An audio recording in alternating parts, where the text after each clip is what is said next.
Eating happy में मैं नरेंद्र कुमार सहृदय स्वागत करता हूं। मित्रों, आज हम बात करने जा रहे हैं हमारे देश की एक स्वास्थ्य महामारी के बारे में। हाँ मित्रों, वह कुछ और नहीं, वह मोटापा है, जो कि हमारे देश में एक गंभीर, जटिल और महामारी का रूप लेते जा रहा है। मित्रों, हम सब जानते होंगे कि मोटापा यह एक बीमारी है जिसमें हमारे शरीर में वसा की मात्रा अधिक हो जाती है। मित्रों, इस लड़ाई में आप अपने आप को अकेला न समझें। मोटापा सिर्फ एक कॉस्मेटिक चिंता नहीं है। इसे यह न माने कि यह सिर्फ दिखने में भद्दा लगता है।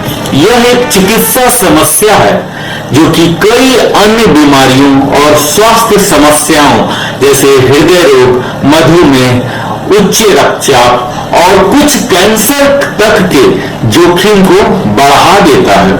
यह अनुमान लगाया गया है कि अगले 5 वर्षों के भीतर यह संख्या काफी अधिक बढ़ जाने वाली है।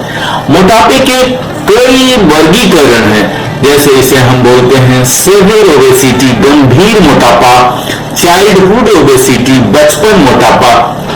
आज आपको इन सारी मोटापाओं के बारे में, हम वजन को कैसे नापते हैं, इनके क्या जोखिम है, इनके क्या निवारण है, कैसे हम प्रिवेंट कर सकते हैं, इन सभी के बारे में हम आपके साथ जानकारी साझा करने जा रहे हैं।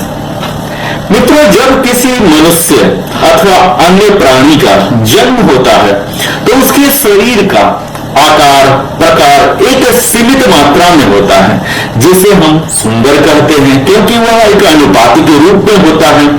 अधिकांश प्राणियों के बच्चे जब जन्म लेते हैं तो उनका शरीर प्रकृति का दिया हुआ एक आदर्श और सुंदर नमूना होता है। कहा जाता है कि यहाँ तक कि गधे के बच्चे भी जन्म के समय बड़े ही सुंदर दिखाई पड़ते हैं, परंतु ये हम हैं जो गधे को एक कुरूप आकृति का मान लेते हैं।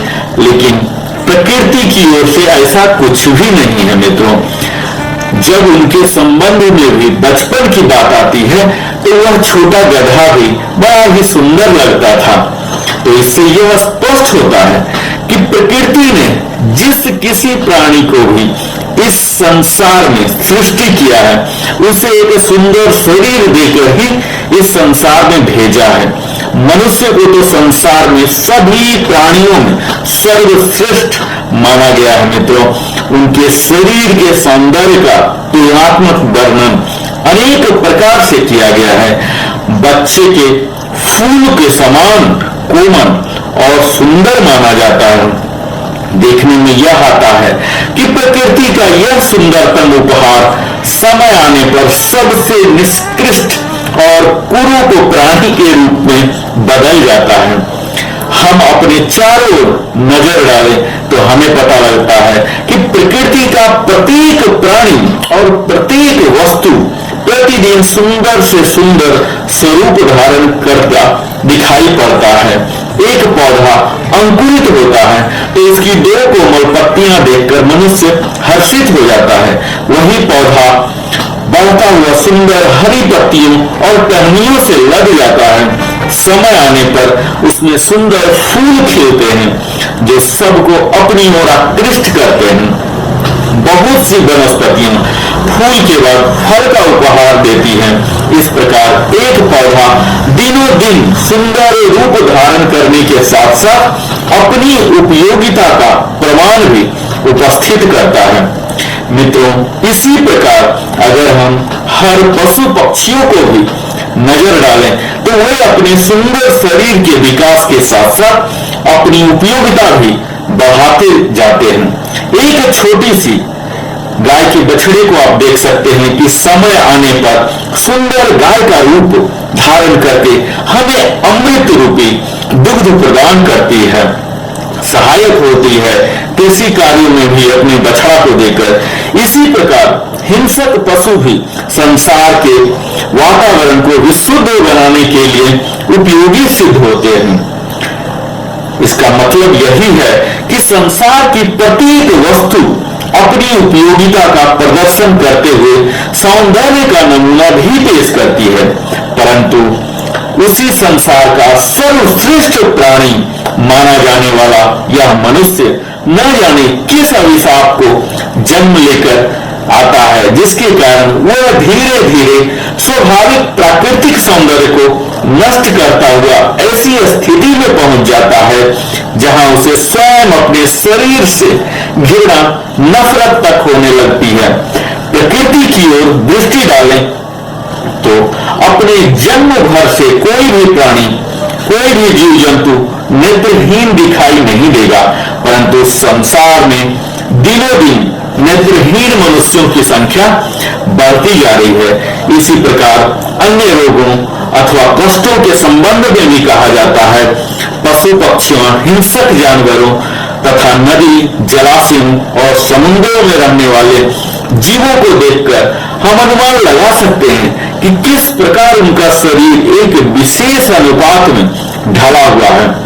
उन्हें भोजन के लिए किसी प्रकार की कमी नहीं होती। कहीं भी यह देखने में नहीं आता कि वे अपने शरीर के आकार प्रकार के अनुपात से बाहर दिखाई दे रहे हैं। एक कबूतर, कौवा, मैना, तोता, गिद्ध, उल्लू कुछ भी खा लेते हैं, परंतु सदैव उनका शरीर प्रकृति द्वारा दिए गए एक विशेष अनुपात की सीमा में ही रहता है। परंतु हम मनुष्य, जिसे संसार का सर्वश्रेष्ठ प्राणी कहा गया है और जिसके पास मस्तिष्क जैसी अद्भुत शक्ति हुई है, उसका शरीर प्रतिदिन नए रोगों का शिकार दिखाई देता है। हम सब जानते हैं मित्रों कि मनुष्य नित्य नए से नए रोग का शिकार हम होते जा रहे हैं।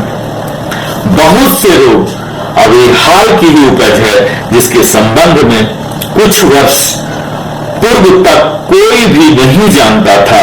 इसी प्रकार मनुष्य के शरीर का अनुपात से ज्यादा मोटा होना भी एक भयंकर और आधुनिक रोग है। यह रोग ही नहीं, अनेक रोगों को आमंत्रण देने वाला एक ऐसा सिलसिला है जो कभी समाप्त ही नहीं होता। जब यह अपने चरम पर पहुंच जाता है तो हम स्वयं अपने आप से घृणा करने लग जाते हैं। इसका कारण यह है कि उसके शरीर का ढांचा अत्यंत विकृत होने के साथ अनेक रोगों का शिकार हो चुका है, जो धीरे धीरे उसे मौत के मुंह की ओर धकेल देता है। लेकिन इसके लिए कई व्यक्ति या किसी अन्य कारण को दोषी नहीं माना जाना चाहिए। इस स्थिति के लिए हमें अपने स्वयं को उत्तरदायी मानना चाहिए। यह अलग बात है कि इसका कारण उसका अज्ञान, अशिक्षा, अकर्मण्यता, निष्क्रियता या जानबूझकर किए गए क्रियाकलाप भी हो सकते हैं। आज के आधुनिक स्वास्थ्य विज्ञान के अनुसार जब बच्चा पैदा होता है तो उसके शरीर की लंबाई और आकार प्रकार के अनुरूप उसका वजन किया जाता है। प्रायः स्वस्थ माताएं जो गर्भ के समय स्वास्थ्य का ध्यान रखती हैं, उनके बच्चों का भार प्रायः औसत रूप से सामान्य पाया जाता है। इसका अर्थ यह होता है मित्रों कि प्रकृति की ओर से ऐसे नियम बनाए गए हैं जिनके अनुसार मनुष्य के शरीर के लंबाई के अनुपात से उसके शरीर का भार भी निश्चित होता है। परंतु प्रकृति द्वारा दिए गए संतुलन में कब विकार उत्पन्न हो जाता है, इसकी और अधिकांश मनुष्य ध्यान ही नहीं देते, जिसके कारण उनका शरीर बेहद बेडौल हो जाता है। एक वस्तु में दोष उत्पन्न हो जाने पर उसके बदले हुए वस्तु ली जाती है। उसी प्रकार रोगों से ग्रस्त जर्जर शरीर को बाजार में नए शरीर में नहीं बदला जा सकता। दुख की बात है कि पुराने जर्जर शरीर के स्थान पर नया शरीर मिलना असंभव है, परंतु प्रसन्नता इस बात की है कि यदि मनुष्य चाहे तो उस जर्जर और भद्दे आकार वाले शरीर को अपने प्रयत्नों से एक सुंदर स्वरूप में बदल सकता है। आप आज देख रहे हैं हमारे साथ कि किस तरह से मोटापा का एक विकराल रूप हमारे समाज में, हमारे देश में आ चुका है।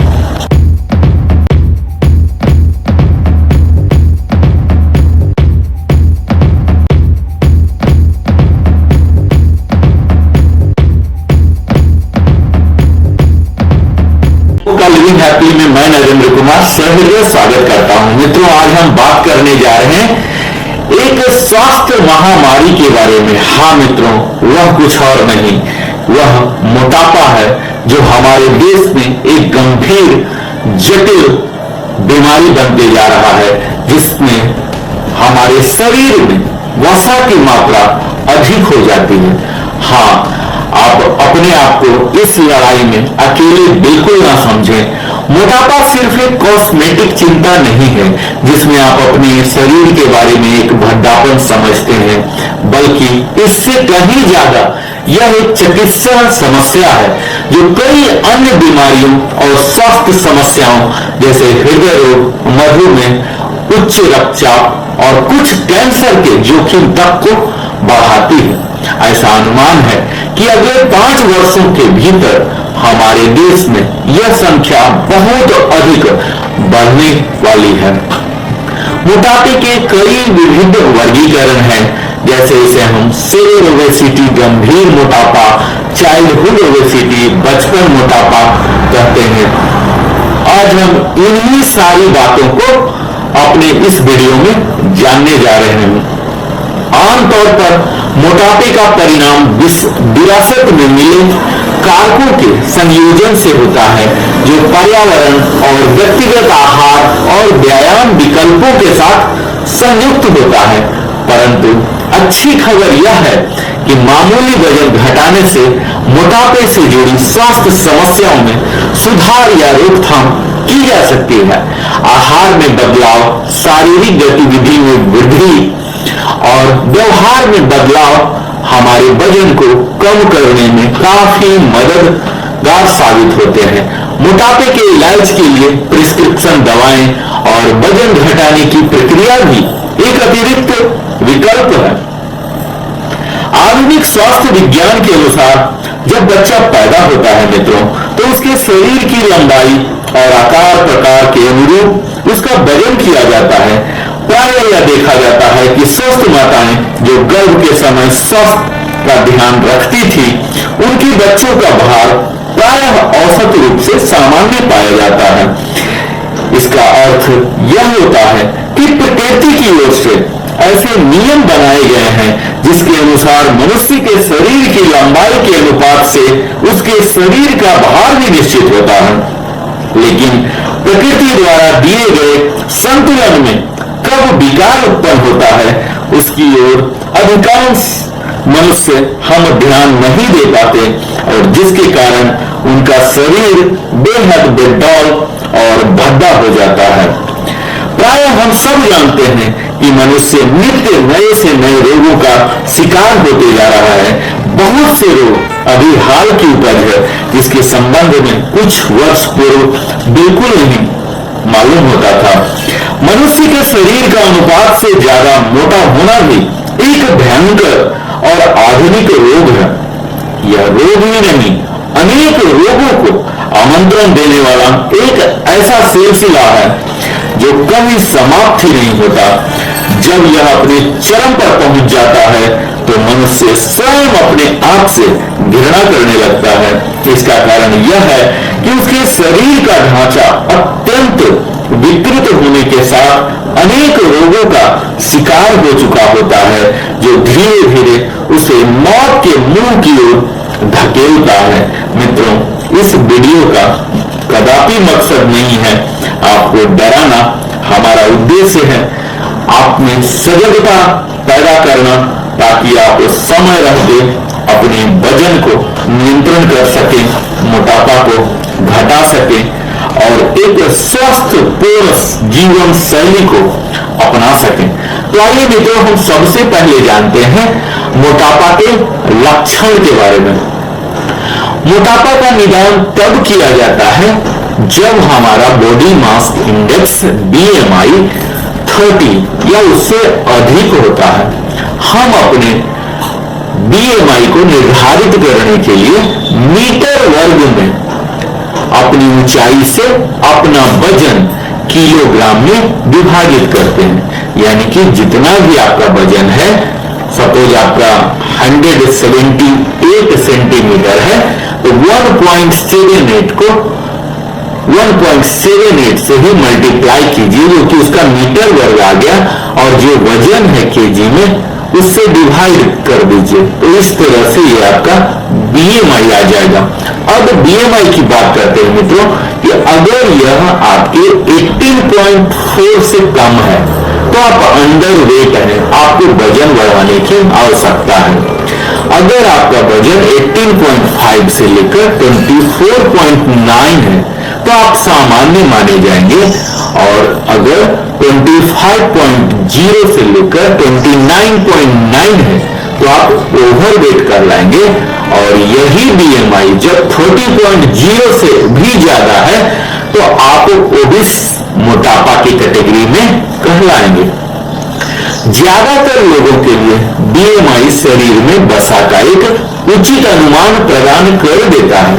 हालांकि बीएमआई सीधे शरीर में वसा को नहीं नापता है, जिसके लिए अलग इक्विपमेंट होते हैं जहां की फैट को सीधा भी नापा जा सकता है।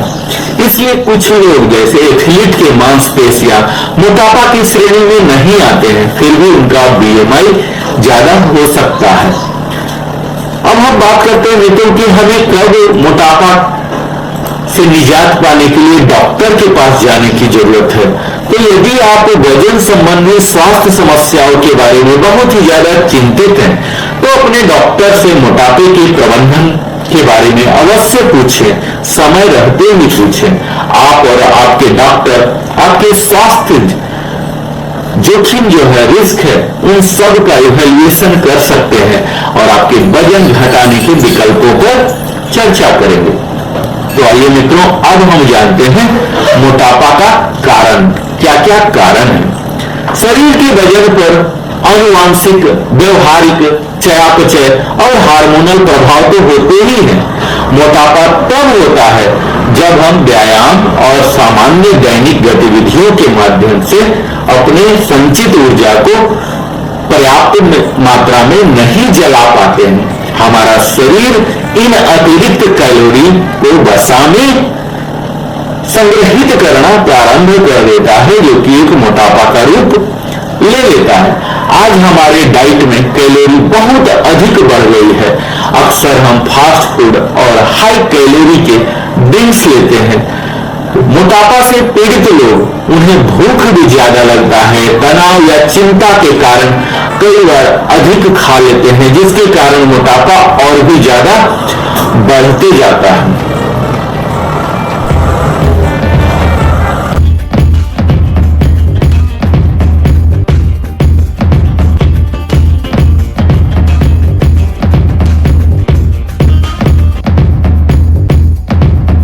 लिविंग हैप्पी में आप सबों का मैं नरेंद्र कुमार सहृदय स्वागत करता हूं। मित्रों, आज हम बात करने जा रहे हैं ओबेसिटी सीरीज में ही ओबेसिटी के रिस्क फैक्टर्स क्या क्या है।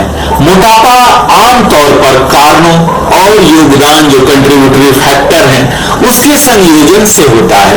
तो इस कौन कौन से रिस्क हैं, आइए इन पर हम जिक्र कर लेते हैं। यह परिवार की विरासत और उनके प्रभाव से भी मिलता है।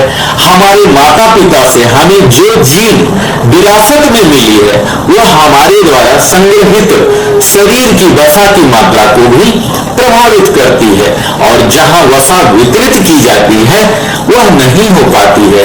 आनुवांशिकी भी एक प्रमुख भूमिका निभाती है, जो कि हमारे शरीर कितना कुशलता से भोजन को ऊर्जा में परिवर्तित करती है, यह सब प्रभावित करता है। शरीर भूख को कैसे नियंत्रित करता है और व्यायाम के दौरान शरीर कैलोरी कैसे जलाता है, इन सभी बातों पर भी आनुवांशिकता का असर होता है। यह सिर्फ उनके द्वारा ही शेयर किया जाता है, आगे आनुवांशिकी चलता है, जो कि अपने परिवार के सदस्य के समान ही खाने और गतिविधि की आदतों को कंटिन्यू करते हैं, साझा करते रहते हैं। तो अगर हम आनुवंशिकता के कारण मोटापा से जूझ रहे हैं तो उनके पुराने रूटीन में बदलाव लाकर हम आनुवंशिकता के कारण मिलने वाले मोटापा से निजात पा सकते हैं। इसके साथ ही है मित्रों, जीवन शैली की विकल्प जैसे कि हम अस्वास्थ्यकर आहार खाते हैं, एक आहार जो हमारे डाइट में हाई कैलोरी है उसको हम घटाना है, हमें लो कैलोरी वाला लेना है। जैसे कि फल और सब्जियों में कई बार कमी हो जाती है, फास्ट फूड से भरा हुआ भोजन लेते हैं और हाई कैलोरी ड्रिंक्स लेते हैं, यह सब भी हमारे मोटापा में योगदान देता है, जिसे हम अस्वस्थकारी अनहेल्दी डाइट्स की कैटेगरी में रखते हैं। इसके साथ ही तरल कैलोरी, जो कि बिना भूख महसूस किए भी हम कई बार high calorie drinks, cold drinks या शराब का सेवन भी कर लेते हैं, जो कि बहुत ही हाई कैलोरी का होता है, जिसमें कि शुगर की मात्रा ज्यादा होती है, जो कि हमारे वजन को बढ़ाने में महत्वपूर्ण रूप से योगदान देती है।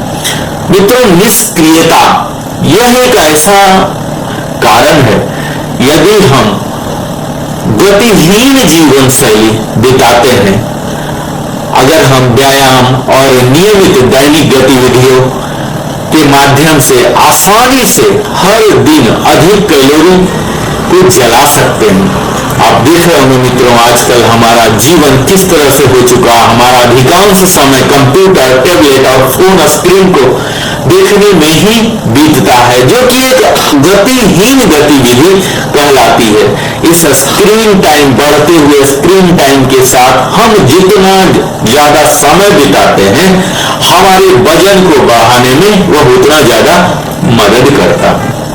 इसके साथ ही कुछ बीमारियां और दवाएं भी हैं, जो कि हमारे मोटापा में योगदान देती हैं। कुछ लोगों में मोटापा का पता चिकित्सीय कारण जब हम मेडिकल एग्जामिन करते हैं तभी पता लगता है, जैसे कि प्रेडर-विली सिंड्रोम, कुशिंग सिंड्रोम और कई अन्य स्थितियां भी हैं। इन मेडिकल प्रॉब्लम के द्वारा, जैसे कि गठिया और भी कई कारण हैं, गतिविधि जिसके कारण हमारे कम हो जाते हैं, जिसके परिणाम स्वरूप हुए हमारे वजन बढ़ जाते हैं। यदि हम आहार या गतिविधि के माध्यम से क्षतिपूर्ति नहीं कर पाते हैं, तो कुछ दवाओं के कारण भी हमारा वजन बढ़ जाता है। इन दवाओं में कुछ एंटी डिप्रेसेंट, एंटी सेजोर दवाएं, डायबिटीज मेडिकेशन, एंटी साइकोटिक दवाएं, स्टेरॉयड और बीटा ब्लॉकर्स शामिल होते हैं, जो कि हमारे शरीर के वजन को बढ़ाने में महत्वपूर्ण भूमिका निभाते हैं। इसके साथ ही मित्रों, सामाजिक और आर्थिक मुद्दे भी हैं, जो कि सामाजिक और आर्थिक कारक भी मोटापे से जुड़े हैं। मोटापे से बचना मुश्किल है अगर हमारे पास चलने या व्यायाम करने के लिए सुरक्षित जगह नहीं है।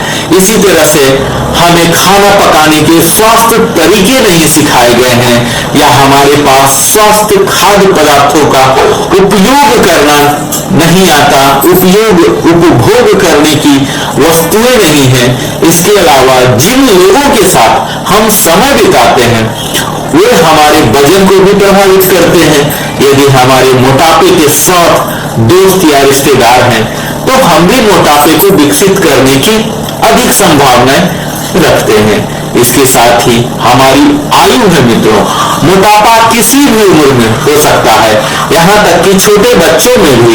लेकिन जैसे जैसे हमारी उम्र बढ़ती है, हार्मोनल बदलाव और कम सक्रिय जीवन शैली हमारे मोटापे के खतरे को और भी अधिक बढ़ाते जाता है।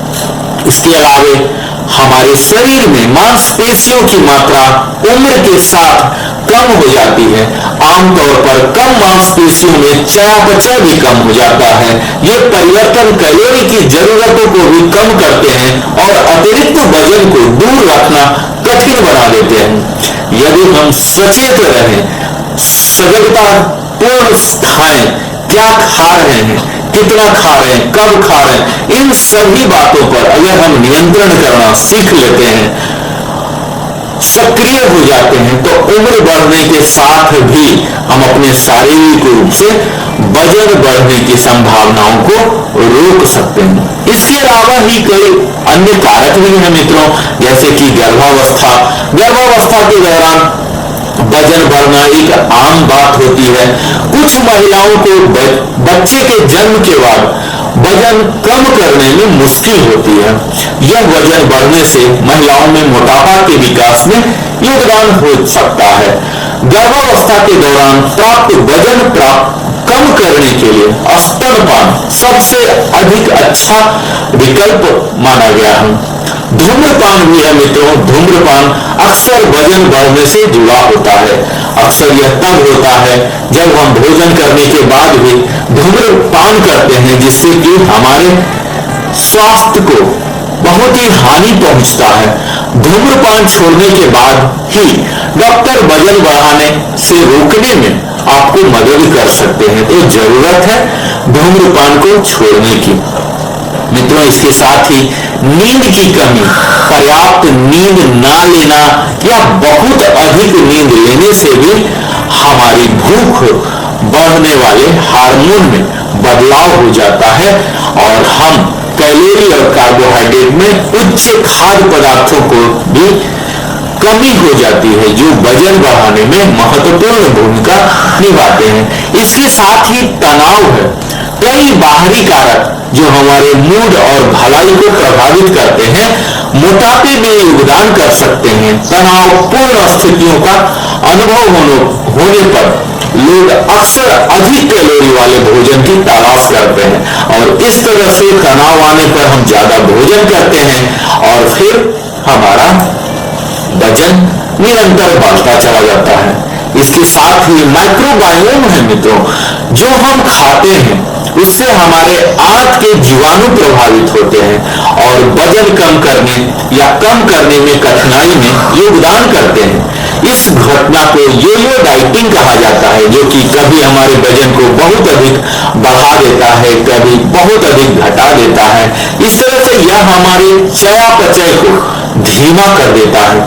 हम आहार, शारीरिक गतिविधि, व्यायाम और व्यवहार में परिवर्तन के माध्यम से अधिकांश जोखिम कारकों का मुकाबला कर सकते हैं। तो मित्रों, आज हमने देखा आपके साथ कि इन रिस्क फैक्टर क्या है जो कि हमें मोटापा के लिए योगदान करते हैं। तो इसमें हमने देखा सबसे पहला कि परिवार की विरासत और प्रभाव के कारण भी हो जाती है।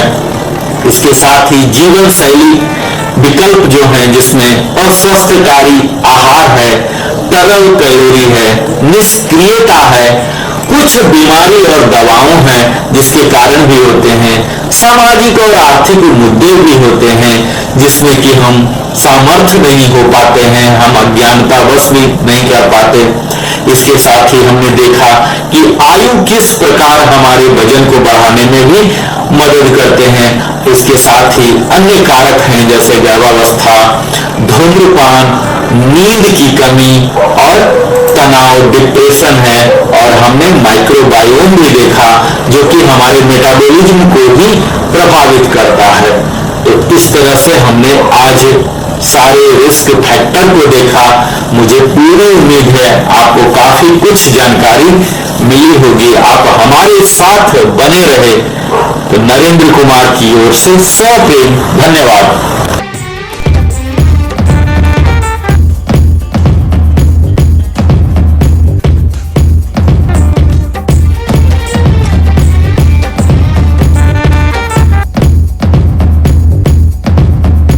लिविंग हैप्पी में मैं नरेंद्र कुमार हृदय स्वागत करता हूं। मित्रों, आज हम मोटापा की इस श्रृंखला में इस कड़ी में जानने जा रहे हैं मोटापा से जुड़ी हुई जटिलताएं, क्या क्या कॉम्प्लिकेशंस हैं जो कि हमारे जीवन को बड़ा ही नरकमय बना देते हैं। तो मोटापे से ग्रस्त लोगों में संभावित गंभीर स्वास्थ्य समस्याओं की संख्या, विकसित होने की संभावनाएं धीरे धीरे बहुत ही अधिक हो रही है, जिसमें मुख्यतः कुछ बीमारियां हैं जो शामिल हैं, जैसे कि हृदय रोग और स्ट्रोक। मोटापा हमें उच्च रक्तचाप और असामान्य कोलेस्ट्रॉल के लेवल को बहुत अधिक स्तर पर कर देता है, जो कि हमारे हृदय रोग और स्ट्रोक के जोखिम के प्रमुख कारक होते हैं।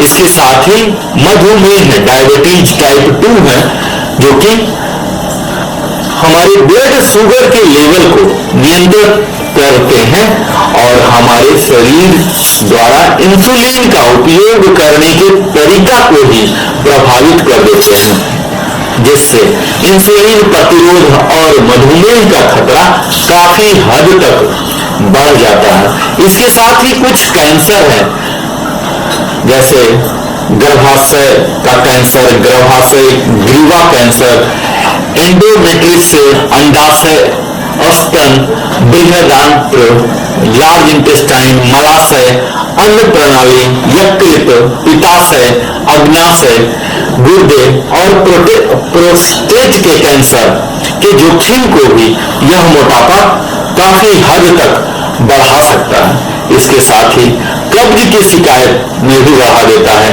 मोटापे की संभावना से पित्ताशय की थैली रोग और यकृत की समस्याओं का विकास हो जाता है। इसके साथ ही स्त्री रोग और यौन समस्याओं, मोटापा महिलाओं में बांझपन और अनियमित पीरियड्स का कारण हो सकता है। मोटापा पुरुषों में भी स्तंभन दोष का कारण बन सकता है। इसके साथ ही मित्रों, मोटापा के अगर बात की जाए जटिलताओं का, तो यह स्लीप एनीमिया को भी कंट्रीब्यूट करता है। मोटापे से पीड़ित लोगों में स्लीप एनीमिया होने की संभावनाएं बहुत अधिक बढ़ जाती है।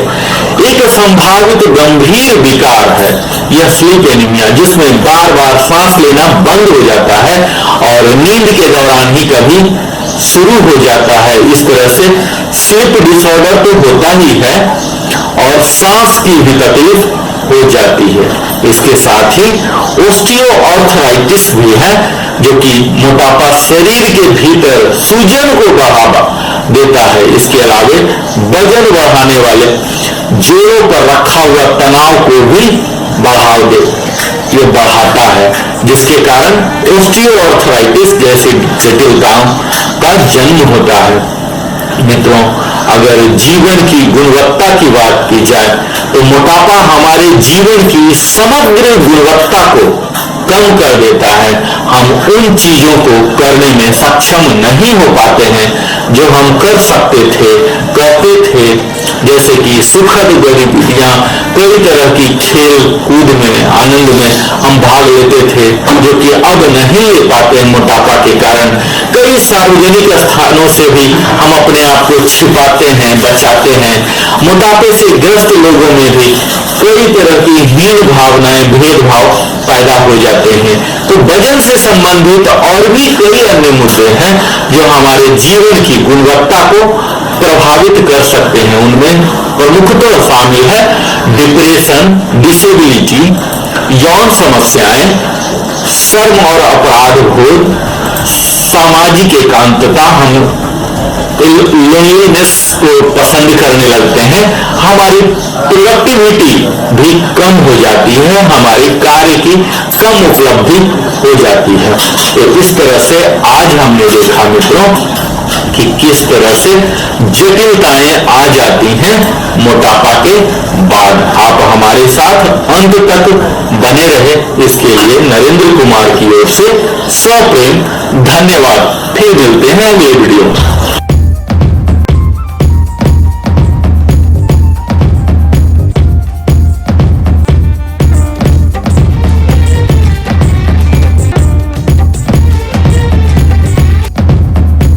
का लिविंग हैप्पी में मैं नरेंद्र कुमार सहृदय स्वागत करता हूं। मित्रों, आज हम ओबेसिटी सीरीज में ही देखने जा रहे हैं, इसके बारे में जानकारी तो हासिल करेंगे ही, इसके साथ साथ हम जानेंगे कि मोटापा के मुख्य कारण क्या होते हैं, मोटापा का लक्षण क्या होता है, और इसके बारे में हम जानेंगे बीएमआई कैसे निकालते हैं, और मोटापा घटाने की सर्जरी क्या होती है, यह कैसे की जाती है, और इसके साथ ही और भी कई अन्य बात हम जानने जा रहे हैं। मित्रों, तो आइए हम सीधा शुरू करते हैं कि ओबेसिटी होता क्या है।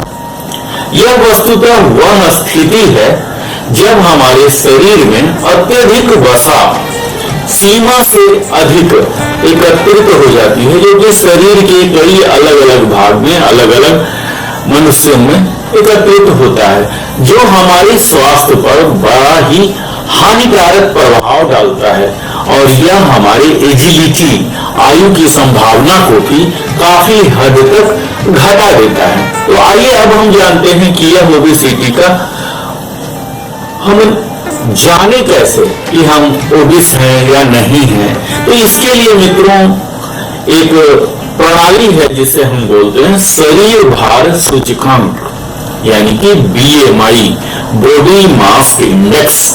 इसके द्वारा हम जान सकते हैं कि हमारा क्या उचित वजन होना चाहिए। यह हमारे भार और लंबाई का अनुपात होता है। एक युवा व्यक्ति के शरीर का अपेक्षित वजन उसकी लंबाई के अनुसार होना चाहिए, जिससे कि उसके शरीर का गठन अनुकूल लगे। शरीर के वजन को मापने के लिए सबसे साधारण उपाय है बॉडी मास इंडेक्स, और यह शरीर के व्यक्ति की लंबाई को दुगुना कर उसमें वजन किलोग्राम से भाग देकर निकाला जाता है। वजन कम करने के लिए उपभोग की जाने वाली खाद्य पदार्थों में यह ध्यान रखना चाहिए कि उनमें प्रोटीन की मात्रा अधिक हो और चर्बी और कार्बोहाइड्रेट की मात्रा कम से कम हो। जब 25 किलोग्राम पर मीटर स्क्वायर और 30 किलोग्राम पर मीटर स्क्वायर के बीच जब हमारा BMI आता है तो यह मोटापा के पूर्व की स्थिति मानी जाती है, यानी कि इसे हम ओवरवेट कहते हैं। और यही जब 30 किलोग्राम पर मीटर स्क्वायर से अधिक हो जाता है तब यह मोटापा की श्रेणी में कहलाता है। तो आइए मित्रों हम एक नजर डालते हैं। जब आपने BMI निकालना सीख लिया, जो कि भार और लंबाई का अनुपात है, तो इसको किस तरह से वर्गीकृत किया गया है। जब हमारा BMI 18.5 से कम हो तो इसे हम अंडरवेट कहते हैं, कम भार के व्यक्ति कहलाएंगे। और जब 18.5 से लेकर 24.9 है तो इसे सामान्य भार, जो कि बिल्कुल आइडियल वेट कहलाएगा, वो कहलाएगा। और 25.0 से लेकर 29.9 तक को हम ओवरवेट, अधिक भार कहते हैं। और 30.0 से लेकर 34.9 तक इसे हम बोलते हैं श्रेणी 1 मोटापा, यानी कि प्रथम श्रेणी के मोटापा आ चुका है। और यही जब BMI 35.0 से लेकर 39.9 है तो इसे हम मोटापा की दूसरी श्रृंखला में रखते हैं। और यही जब BMI 40.0 से भी अधिक हो जाता है तो थर्ड लेवल का मोटापा इसे कहते हैं। मोटापा बहुत से रोगों से जुड़ा हुआ है, जैसे हृदय रोग, मधुमेह, निद्राकालीन स्वास्थ्य समस्या, कई प्रकार के कैंसर और हमारे हड्डी से संबंधित भी कई रोग हैं जो कि इससे जुड़े होते हैं। तो मोटापा का अगर प्रमुख कारण जाने तो यह अत्यधिक कैलोरी वाले खाद्य पदार्थों का अगर हम नियमित सेवन करते हैं तो यह कारण होता है। शारीरिक गतिविधियों का अक्सर अभाव हो रहा है आज हमारे लॉकडाउन में, और इससे पहले भी कई लोगों का इस तरह से रूटीन बन चुका है। और कई बार यह आनुवांशिकी का भी मिश्रण होता है, हमारे जेनेटिकल भी प्रॉब्लम होते हैं। हालांकि मात्र आनुवांशिक, चिकित्सीय या मानसिक रोग के कारण बहुत ही कम संख्या में लोग मोटे पाए जाते हैं। मोटापा कम करने के लिए सुबह सुबह पानी थोड़ा गर्म करके पीना चाहिए, जिससे कि शरीर के अंदर वसा जमा न हो पाए और जिससे हमारी मोटापा नहीं बढ़ती है। मोटापे के अगर वास्तविक कारण की बात की जाए मित्रों, तो स्त्रियों अथवा पुरुषों के शरीर के विभिन्न अंगों का आवश्यकता से अधिक फूलना अथवा मोटा होना विशेष रूप से उनके खान पान की आदतों पर निर्भर करता है। अधिकांश स्त्रियां अथवा पुरुषों को खान पान के संबंध में वास्तविक ज्ञान ही नहीं होता। वे यह भी नहीं जानते कि उन्हें कब और क्या खाना चाहिए।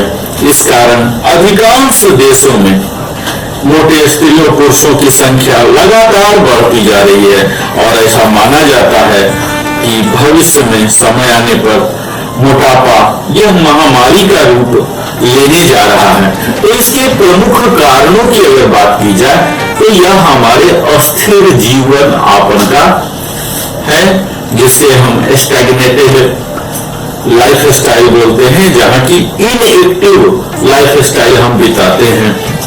और मोटापा हमारे शरीर के अगर निर्बाध रूप से वजन बढ़ रहे हैं तो यह भी एक कारण बन जाते हैं। अधिक चर्बी तो फैटी फूड, जंक फूड हम खाते हैं, इस तरह के नियमित आहार का सेवन करते हैं। हम अपने जीवन में व्यायाम, योगा, इस तरह से सक्रिय जीवन नहीं बिताते हैं। ऊर्जा के सेवन और ऊर्जा के उपयोग के बीच जब यह असंतुलन आ जाता है, यानी कि हम अधिक ऊर्जा ग्रहण कर रहे हैं और इसे कम जला रहे हैं, यह एक प्रमुख कारण होता है मित्रों। अगर यह असंतुलित को संतुलन करने में हम कामयाब हो जाएं तो निश्चित है हम अपने मोटापा को भी दूर कर सकते हैं। कई बार इसके कारण में असंतुलित व्यवहार और मानसिक तनाव की वजह से भी कई लोग ज्यादा भोजन कर लेते हैं और जो मोटापे का कारण बन जाता है। शारीरिक क्रियाओं के सही ढंग से नहीं होने पर भी शरीर में चर्बी जमा होने लग जाती है। कई बार हम कुछ काम नहीं कर पाते हैं और फिर वो उस अंग में ज्यादा चर्बी जमने लग जाती है।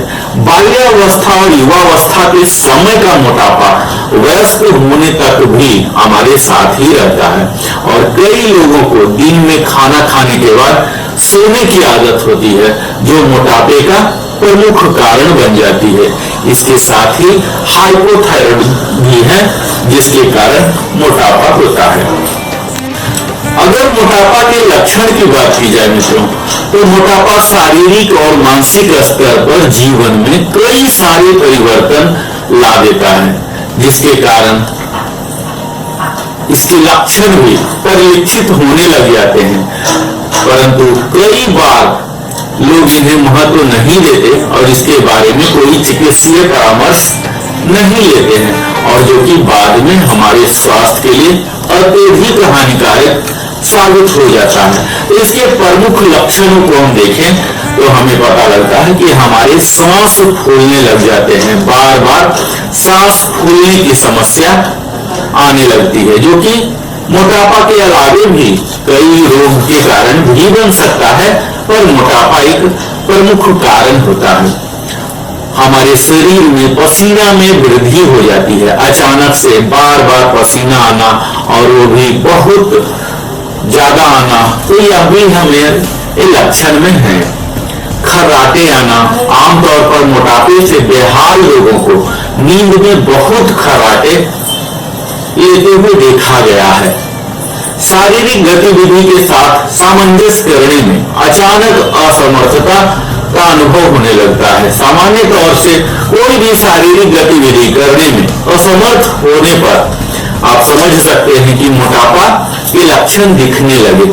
प्रतिदिन बहुत थकान महसूस करना, बिना किसी अतिरिक्त कार्यभार के भी अगर आप थकान महसूस कर रहे हैं तो आप समझ सकते हैं कि मोटापा के लक्षण आ गए हैं। पीठ और जोड़ों में दर्द हो जाते हैं। मोटापा की समस्या से ग्रसित लोगों में अक्सर पीठ और जोड़ों की दर्द और भी कई जगह बॉडी पेन पाए गए हैं। अगर आत्मविश्वास और आत्मसम्मान में कमी का अनुभव होता है तो यह भी एक मोटापा के लक्षण में माना जाता है। किसी काम को करने में क्षमता में कमी आ गई है, हमारी इफिशियंसी घट गई है, प्रोफिशियंसी घट गई है, जिससे क्या होता है हमारे स्वयं पर विश्वास भी घट जाता है, जिसके चलते हमारे आत्मसम्मान में भी कमी आ जाती है। अकेला महसूस करने लग जाते हैं। मोटापा में अकेलापन अनुभव करना एक बड़ी ही आम बात है। हमारे शारीरिक परिवर्तन के चलते अक्सर लोग स्वयं को सबसे अलग थलग एकाकी महसूस करने लगते हैं, तो यह भी मोटापा के प्रमुख लक्षणों में से है। जरूरत से ज्यादा या कम सोना, यह भी एक मोटापा के लक्षण है। तो हमने अभी देखा मोटापा के प्रमुख लक्षण। जब शरीर में ऐसी स्थिति पैदा होने लग जाती है तो हमारा शरीर चेतावनी के रूप में अनेक संकेत देता है, परंतु हम उन संकेतों की ओर ध्यान नहीं देते और जिसका परिणाम यह होता है कि फैट हमारे शरीर में इकट्ठा होने लगता है, शरीर फूलने लगता है। इसके कारण अनेक वर्षों में शरीर ऐसी स्थिति में पहुंच जाता है जहां से लौटना काफी मुश्किल हो जाता है। चेतावनी के रूप में सबसे पूर्व व्यक्ति के शरीर में अजीर्ण पैदा होता है, उससे खट्टी डकारें आती हैं, अनेक बार पेट में फंसा हुआ पुराना मल बाहर नहीं निकलता। मनुष्य तब भी इन चेतावनियों की ओर ध्यान नहीं देता और मनमानी चीजें खाता जाता है। उसे भोजन के संबंध में विवेक से काम लेना चाहिए और जब प्रारंभिक अजीर्ण आदि की स्थिति हो तो उसी समय सचेत होकर ऐसे उपाय करना चाहिए जिससे ऐसी स्थिति से बची जा सके। तो मित्रों, अब हम देखने जा रहे हैं मोटापा से जुड़ी हुई कई स्वास्थ्य संबंधी समस्याएं। इसमें सबसे पहला आता है टाइप 2 डायबिटीज, हाइपर कोलेस्ट्रोमिया। इसमें उच्च cholesterol, gastro-oesophageal reflux disease, high blood pressure, heart diseases, depression, जोड़ों की ऑस्टियोआर्थराइटिस, जोड़ों का दर्द, स्लीप एपनिया और श्वसन समस्याएं, यूरिनरी स्ट्रेस इनकॉन्टिनेंस, अस्थमा और फेफड़े की समस्या, प्रजनन संबंधी समस्याएं, इस तरह से कई तरह की समस्याएं आने लग जाती हैं मित्रों अगर मोटापा से हम ग्रसित हैं तो। अगर मोटापा को आप व्यायाम से, योग से अपने जीवन को सक्रिय बनाकर नहीं घटा पा रहे हैं, दवा से ही नहीं घटा पा रहे हैं, तो इसके बाद मोटापा घटाने की सर्जरी की जाती है। जो बहुत अधिक मोटे होते हैं, आहार में, व्यायाम, सब कुछ फेल हो जाता है, तो चिकित्सक की निगरानी में की जाने वाली स्ट्रेटजी के तहत वजन घटाने के लिए उन्हें सर्जरी से गुजरना पड़ता है और तभी उनका वजन घट जाता है। यह बैरिएट्रिक सर्जरी कहलाता है, जिसके तहत खाने वाले भोजन की मात्रा को तो सीमित कर ही दिया जाता है, मरीज को कम खाने पर जोर दिया जाता है, जिससे वह ऐसा महसूस करते हैं कि उन्होंने बहुत कुछ खा लिया है। यह सर्जरी हमेशा कीहोल सर्जरी का उपयोग करके की जाती है। तो मित्रों, मुझे पूरी उम्मीद है आप सही समय पर सचेत हो जाएंगे और इस तरह की सर्जरी से अपने आप को बचा सकते हैं, क्योंकि मित्रों हम सब जानते हैं मोटापा हमारे देश में एक गंभीर, जटिल और बढ़ती स्वस्थ महामारी का रूप ले रहा है। इससे अगर हमें बचना है तो अपने जीवन में योग, व्यायाम, सक्रियता और इसके साथ ही भोजन के प्रति सजगता, जीवन के विचारों में सकारात्मकता आदि कई अन्य बातों पर हमें ध्यान देना पड़ेगा, तभी हम अपने सही BMI को मेंटेन कर सकते हैं। तो मित्रों, आज हमारे साथ आप बने रहे। इसके दौरान हमने देखा कि मोटापा होता क्या है, BMI क्या होता है, यह हमारे जीवन में किस तरह से उचित वजन को जानने में मदद करता है। हमारा टारगेट होना चाहिए कि हमारा वजन 18.5 to 24.9 BMI के तहत हो। और हमने यह भी देखा कि मोटापा के प्रमुख कारण क्या हैं, मोटापा के प्रमुख लक्षण क्या हैं, इसके लिए हमें मोटापा घटाने के लिए कौन कौन से एक्सरसाइज करने हैं, कौन कौन से योगा करने हैं, आपको लिविंग हैप्पी YouTube चैनल पर मिलेगा। आप वहां जाकर देखिए, अपने सुविधा के अनुसार, इच्छा के मुताबिक आप चुनाव कीजिए।